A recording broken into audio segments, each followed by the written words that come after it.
El siguiente artículo se estudiará durante la semana del 24 al 30 de julio. Párrafos 1 y 2. Pregunta. ¿Qué decisión importante tuvieron que tomar los judíos que vivían en Babilonia? Ya era oficial.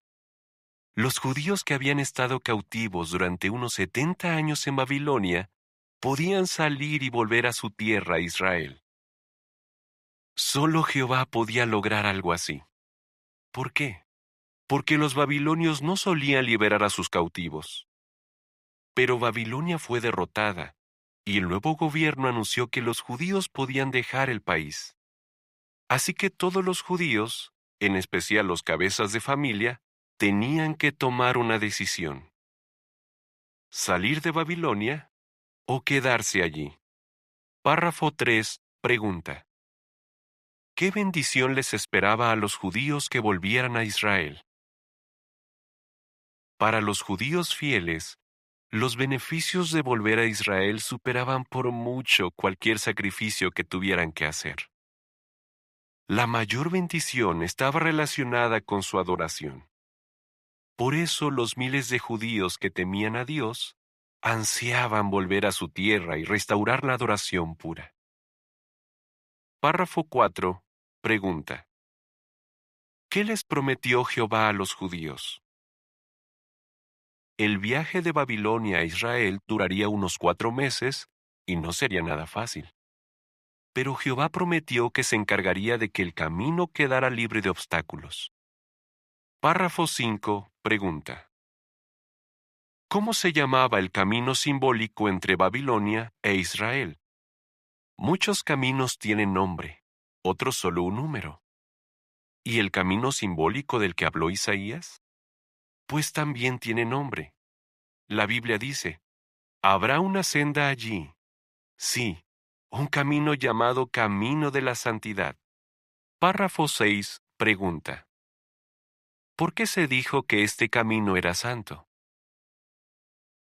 Porque en Israel no se permitiría que hubiera nadie impuro, es decir, ningún judío que se empeñara en llevar una vida inmoral, practicar idolatría o cometer otros pecados graves. Párrafo 7. Pregunta.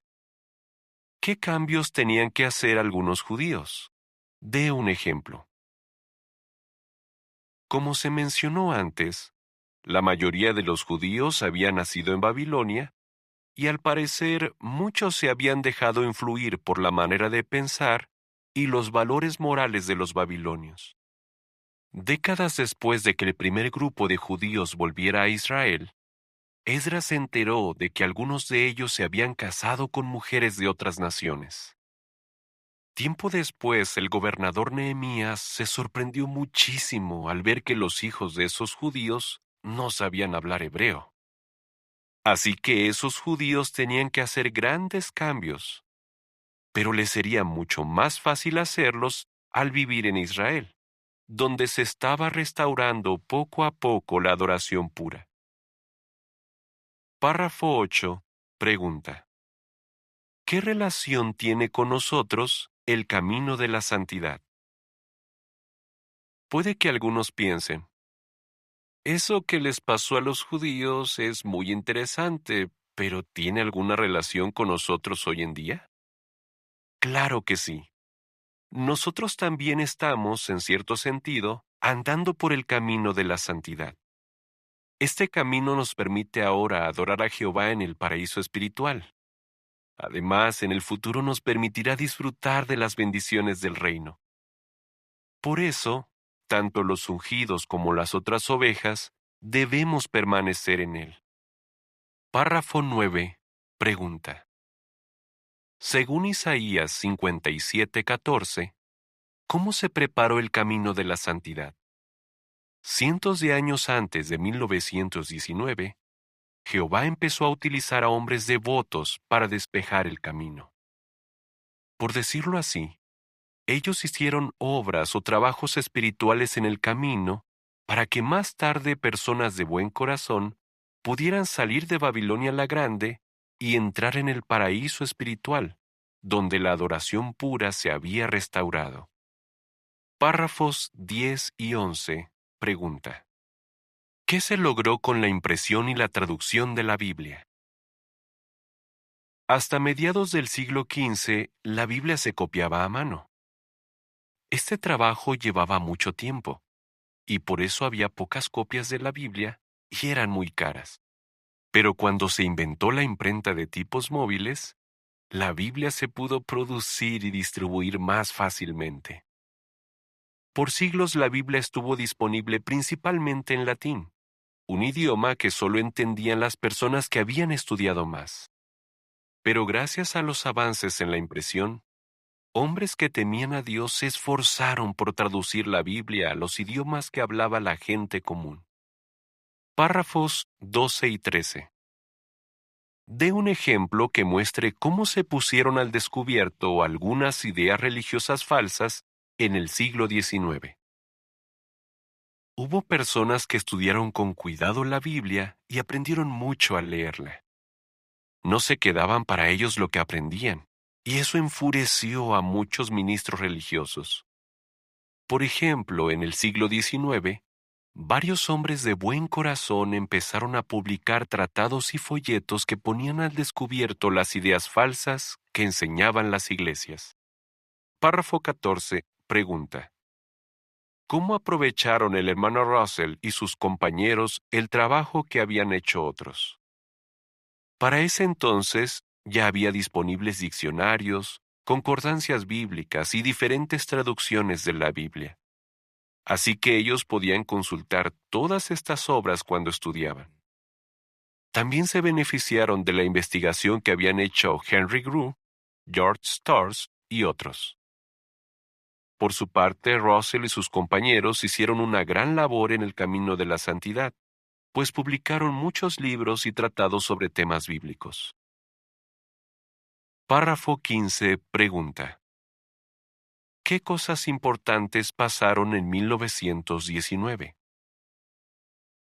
En 1919, Babilonia la Grande, el imperio mundial de la religión falsa, dejó de controlar al pueblo de Dios.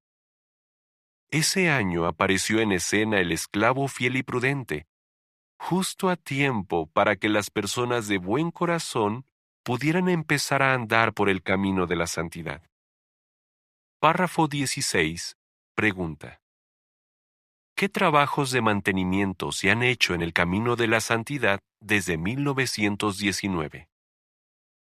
El recién nombrado esclavo fiel y prudente puso manos a la obra.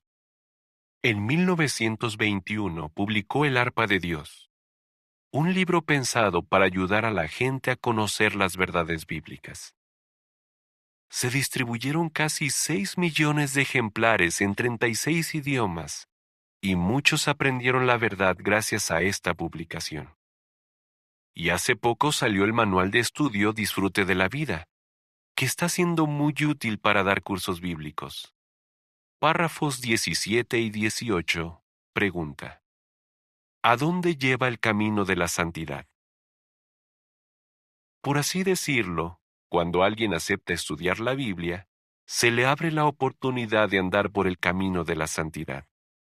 Para quienes tienen la esperanza celestial, el camino de la santidad lleva al paraíso de Dios en el cielo. Y para quienes esperan vivir en la tierra, el camino lleva al final del reinado de 1000 años de Cristo, cuando todas las personas serán perfectas. ¿Qué respondería? ¿Qué era el camino de la santidad en el caso de los judíos y qué implicaba para ellos? ¿Cómo se preparó el camino de la santidad de tiempos modernos y cuándo se abrió? ¿Quiénes andan por el camino de la santidad hoy en día y cuál es su destino final?